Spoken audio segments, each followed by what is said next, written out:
உங்களுடைய குடும்பத்துல நான் ரொம்ப மிஸ் பண்ற ஒரு பர்சன் எங்க கூடயே இருந்திருக்கலாமே அப்படின்னு நீங்க யாரையாவது யோசிச்சுங்க?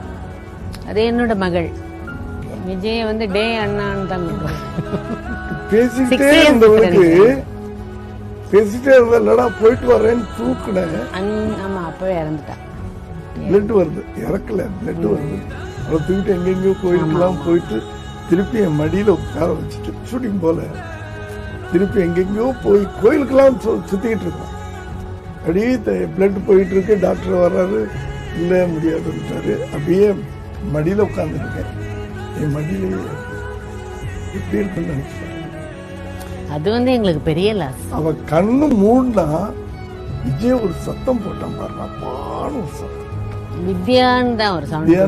வித்யானா அப்பான்னு ஒரு சத்தம். அப்ப விஜய்க்கு 10 years.